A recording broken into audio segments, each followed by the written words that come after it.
दोस्तों नमस्कार, ये है मार्गदर्शन फॉर सिविल सर्विसेज। मैं अनुराग चौधरी।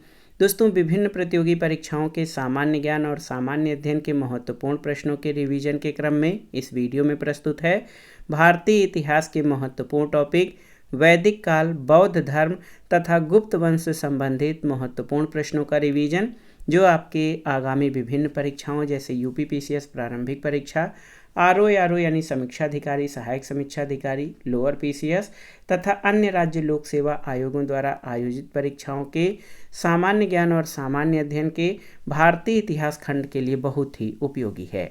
इसमें हमने इन टॉपिक से संबंधित केवल उन्हीं महत्वपूर्ण तथ्यों को कवर किया है जो परीक्षाओं की दृष्टि से बेहद महत्वपूर्ण हैं। तो आइए शुरू करते हैं आज का वीडियो। सामान्य अध्ययन के अंतर्गत वैदिक काल, बौद्ध धर्म तथा गुप्त वंश से संबंधित महत्वपूर्ण तथ्य। सबसे पहले वैदिक काल से संबंधित महत्वपूर्ण तथ्यों को जानते हैं।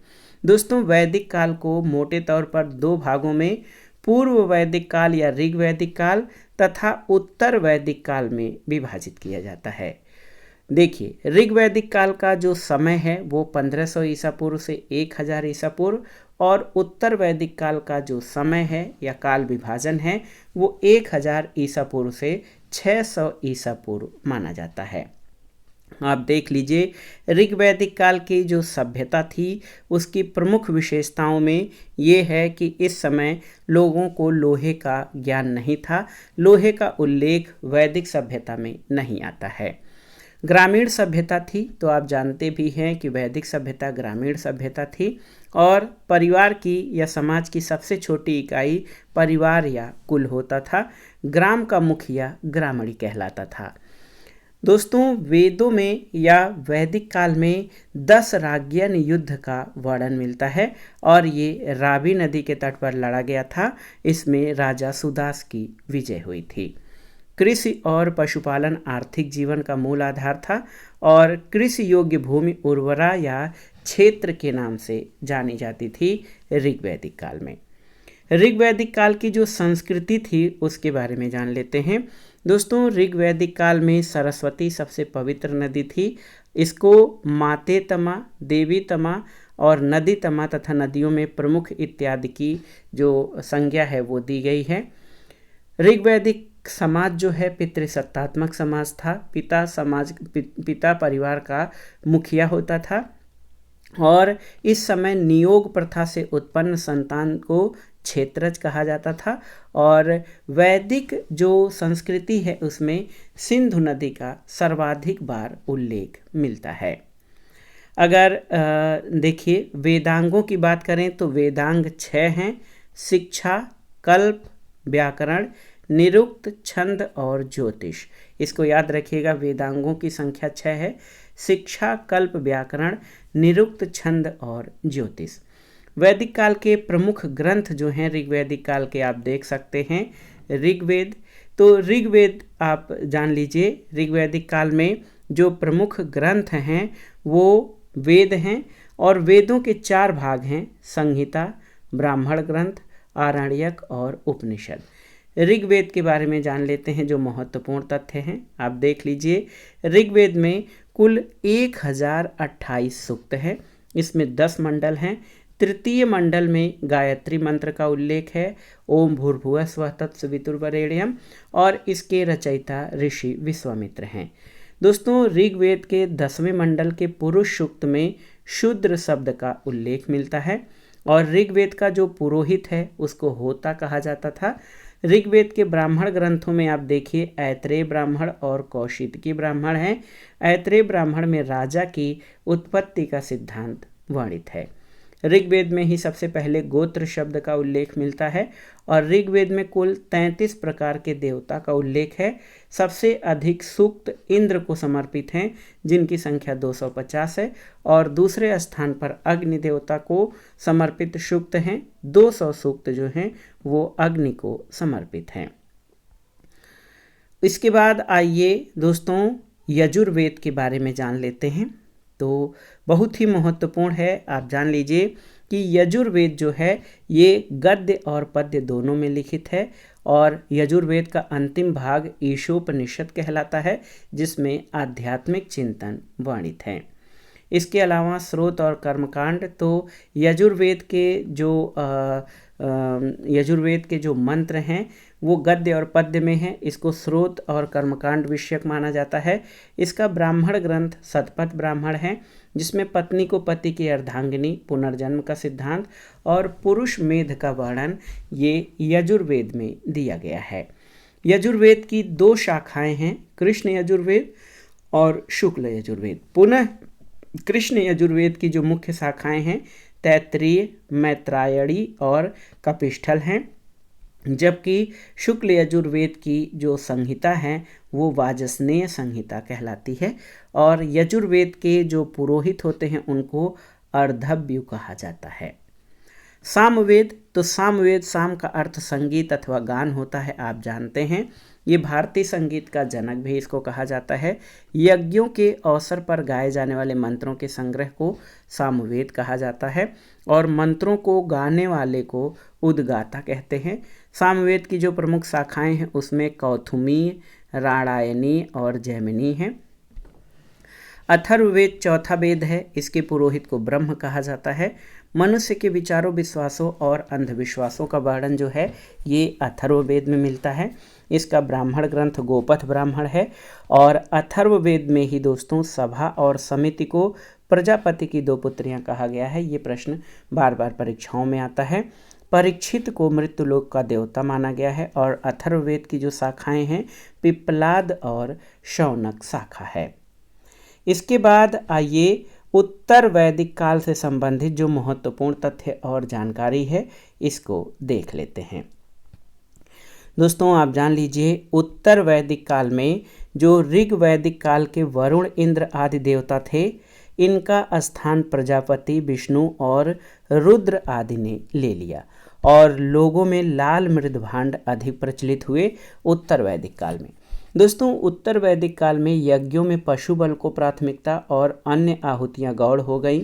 पुरुषार्थ की संख्या 4, धर्म, अर्थ, काम और मोक्ष, जिसमें धर्म, अर्थ और काम को त्रिवर्ग कहा गया है। देखिए, गृह सूत्र में 8 प्रकार के विवाह और 16 संस्कारों का वर्णन किया गया है। सभा में महिलाओं की भागीदारी बंद कर दी गई उत्तर वैदिक काल में और समाज ब्राह्मण, क्षत्रिय, वैश्य और शूद्र में विभक्त हो गया। उत्तर भारत में लोहे का प्रचार हुआ। लोहे को कृष्ण आयस या श्याम आयस कहा गया और व्यापार वस्तु विनिमय पर आधारित था। तो ये थे उत्तर वैदिक काल से संबंधित महत्वपूर्ण तथ्य। अब आइए, एक महत्वपूर्ण धर्म बौद्ध धर्म है, इससे संबंधित जो महत्वपूर्ण तथ्य परीक्षाओं की दृष्टि से हैं उनको देख लेते हैं। तो बौद्ध धर्म के अंतर्गत आप जानते हैं बौद्ध धर्म के प्रवर्तक गौतम बुद्ध थे, जिनके बचपन का नाम सिद्धार्थ था। बौद्ध संगीतियों से प्रश्न पूछे जाते हैं। देखिए, प्रथम 4 बौद्ध संगीतियाँ आयोजित की गई थीं। प्रथम बौद्ध संगीत का आयोजन राजगृह में सप्तपौड़ी गुफा में 483 ईसा पूर्व में अजात शत्रु के शासनकाल में हुआ था। इसकी अध्यक्षता महाकश्यप ने की थी। अजात शत्रु हर्यक वंश का शासक था। द्वितीय बौद्ध संगीत का आयोजन वैशाली में 383 ईसा पूर्व में ठीक 100 साल बाद ये हुआ। कालाशोक शिशुनाग वंश का शासक था इसके शासनकाल में और इस संगीत की अध्यक्षता सबकामी के द्वारा की गई थी। तृतीय बौद्ध संगीत का आयोजन पाटलिपुत्र में 247 ईसा पूर्व में हुआ अशोक के शासनकाल में और आप जानते हैं अशोक मौर्य वंश का शासक था। इस सभा की अध्यक्षता मोगल पुत्र तिस्य के द्वारा की गई थी। इसके अलावा चतुर्थ बौद्ध संगीत कुंडलवन कश्मीर में ईसा की प्रथम शताब्दी के लगभग ये आयोजित की गई कुषाण वंश के शासक कनिष्क के शासनकाल में और इसमें वसुमित्र अध्यक्ष और अश्वघोष उपाध्यक्ष चुने गए थे। भगवान बुद्ध के जीवन से संबंधित कुछ महत्वपूर्ण प्रश्नों को देख लेते हैं, बहुत ही इम्पोर्टेंट है। आप देखिए कि 563 ईसा पूर्व में जो है भगवान बुद्ध का जन्म हुआ था, जिसका प्रतीक कमल है। 29 वर्ष की आयु में इन्होंने गृहत्याग किया, जिसको बौद्ध ग्रंथों में महाभिनिष्क्रमण की संज्ञा दी गई है। इसका जो प्रतीक चिन्ह है घोड़ा है। 35 वर्ष की आयु में इनको ज्ञान की प्राप्ति हुई बोधि वृक्ष के नीचे, जो कि पीपल का वृक्ष है। और 483 ईसा पूर्व में 80 वर्ष की आयु में इनकी मृत्यु या महापरिनिर्वाण हुआ। और उसका जो प्रतीक चिन्ह है वो पद चिन्ह है, जो कि महापरिनिर्वाण से संबंधित है। बौद्ध धर्म से संबंधित कुछ अन्य तथ्यों के बारे में जान लेते हैं। बौद्ध धर्म के त्रिरत्न बुद्ध, धम्म और संघ को बौद्ध धर्म के त्रिरत्न की संज्ञा दी जाती है। बौद्ध धर्म के 4 आर्य सत्य क्या हैं? दुख, दुख समुदाय, दुख निरोध और दुख निरोध गामिनी प्रतिपदा। दुख निरोध अष्टांगिक मार्ग द्वारा किया जा सकता है। बुद्ध का प्रथम उपदेश धर्मचक्र प्रवर्तन है। सर्वाधिक उपदेश श्रावस्ती में दिए गए। उपदेश की भाषा पाली है। और बुद्ध के अन्य नाम में आप जान लीजिए शाक्य मुनि और तथागत, ये बुद्ध के अन्य नाम हैं। बुद्ध का महापरिनिर्वाण कुशीनारा में हुआ था, जो कि मल्लगढ़ राज्य की राजधानी और महापरिनिर्वाण मंदिर भगवान बुद्ध के महापरिनिर्वाण से संबंधित है। ये कुशीनगर में स्थित है। अब आइए प्रमुख दर्शन और उसके प्रवर्तकों के बारे में जान लेते हैं। न्याय दर्शन के प्रवर्तक आचार्य गौतम हैं। पूर्व मीमांसा दर्शन के जैमिनी, योग दर्शन के प्रवर्तक पतंजलि, सांख्य दर्शन के कपिल मुनि, वैशेषिक दर्शन के कणाद या उलूक, उत्तर मीमांसा के बादरायण और चारवाक दर्शन जो कि भौतिकवादी दर्शन है, इसके प्रवर्तक चारवाक थे। कुछ अन्य महत्वपूर्ण तथ्यों को देख लेते हैं। ज्ञान प्राप्ति के 8वें वर्ष गौतम बुद्ध ने वैशाली में अपने प्रिय शिष्य आनंद के कहने पर संघ में प्रवेश की अनुमति दी थी। किसको? तो महिलाओं को। बुद्ध की मौसी तथा विमाता संघ में प्रवेश करने वाली कौन सी महिला थी? तो ये प्रथम महिला थी। और कौशल नरेश प्रसेनजीत ने अपने परिवार के साथ बुद्ध की शिष्यता ग्रहण की और संघ के लिए बनवाया था कौन सा विहार? तो ये पुब्बाराम यानी पूर्वाराम नामक विहार कौशल नरेश प्रसेनजीत द्वारा बनवाया गया था। बौद्ध ग्रंथ और उनके रचनाकारों के बारे में जान लेते हैं। मिलिंद पन्हो ग्रंथ नागसेन के द्वारा रचित है। बुद्ध चरित, सौंदरानंद और सारिपुत्र प्रकरण ये अश्वघोष के द्वारा रचित है। मध्यमिक कारिका ये नागार्जुन, विशुद्धिमग्ग बुद्धघोष और अभिधम्म कोश इसका जो है निर्माण वसुबंधु के द्वारा किया गया था। अब आइए लास्ट में गुप्त वंश से संबंधित महत्वपूर्ण तथ्यों को देख लेते हैं, जो परीक्षाओं की दृष्टि से मोस्ट इम्पॉर्टेंट हैं। दोस्तों, गुप्त वंश की स्थापना लगभग 275 ईस्वी में हुई थी और चंद्रगुप्त प्रथम जो है गुप्त वंश के संस्थापक श्री गुप्त थे। गुप्त वंश के सबसे महत्वपूर्ण शासक चंद्रगुप्त प्रथम था। इस वंश का प्रथम शक्तिशाली शासक था। चंद्रगुप्त प्रथम ने महाराजा धीराज की उपाधि धारण की थी और इन्होंने 319 ईस्वी में जो है गुप्त संवत का प्रवर्तन किया था।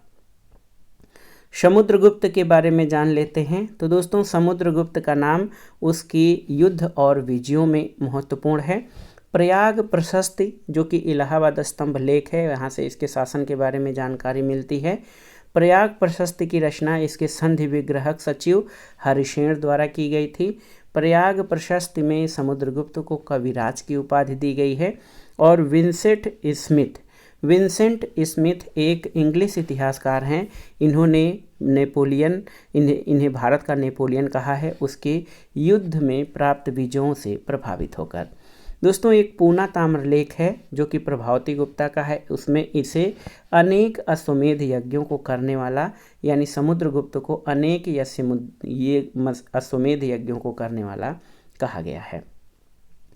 चंद्रगुप्त द्वितीय के बारे में जान लेते हैं। चंद्रगुप्त द्वितीय, जिनको चंद्रगुप्त द्वितीय विक्रमादित्य कहा जाता है, इनके अन्य नाम देवगुप्त, देवराज और देवश्री हैं।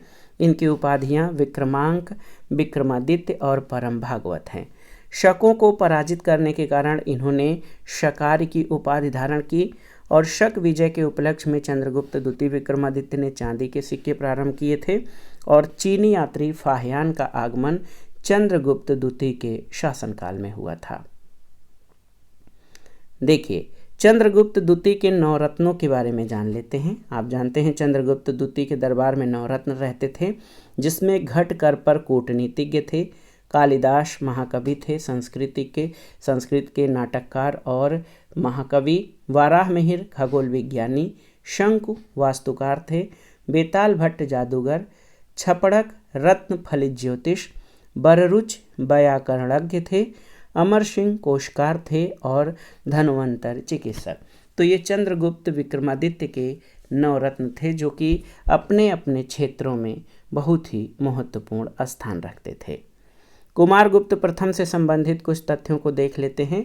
दोस्तों, कुमारगुप्त प्रथम जो है इस समय का गुप्तकालीन सर्वाधिक अभिलेख लगभग 18 अभिलेख प्राप्त हुए हैं कुमारगुप्त प्रथम के। कुमारगुप्त प्रथम तक गुप्तों की वंशावली विलसद अभिलेख से प्राप्त होती है और मुद्राओं पर कुमारगुप्त प्रथम को महेंद्रादित्य, श्री महेंद्र, महेंद्र सिंह और अश्वमेध महेंद्र माना गया है। स्कंदगुप्त, तो आप जान लीजिए हूणों का पहला भारतीय आक्रमण स्कंदगुप्त के शासनकाल में हुआ था। पुष्यमित्रों और हूणों के साथ स्कंदगुप्त के युद्ध का वर्णन भीतरी स्तंभ लेख में मिलता है और स्कंदगुप्त ने क्रमादित्य और परम भागवत की उपाधियां धारण की थी। और आप जान लीजिए परम भागवत की उपाधि चंद्रगुप्त द्वितीय ने भी धारण की थी। तो दोस्तों, ये था आज का वीडियो। मार्गदर्शन जीके के महत्वपूर्ण प्रश्नों के संक्षिप्त रिवीजन के अंतर्गत इस वीडियो में हमने वैदिक काल, बौद्ध धर्म तथा गुप्त वंश से संबंधित महत्वपूर्ण तथ्यों को कवर किया। ये सभी प्रश्न आपकी आगामी परीक्षाओं के लिए बहुत ही उपयोगी हैं, आप इनको तैयार कर लीजिएगा। दोस्तों, वीडियो आपको कैसा लगा हमें कमेंट बॉक्स में ज़रूर बताइएगा। वीडियो को लाइक करें, शेयर करें और इस चैनल मार्गदर्शन फॉर सिविल सर्विसेज को सब्सक्राइब करें। वीडियो देखने के लिए धन्यवाद दोस्तों, नमस्कार।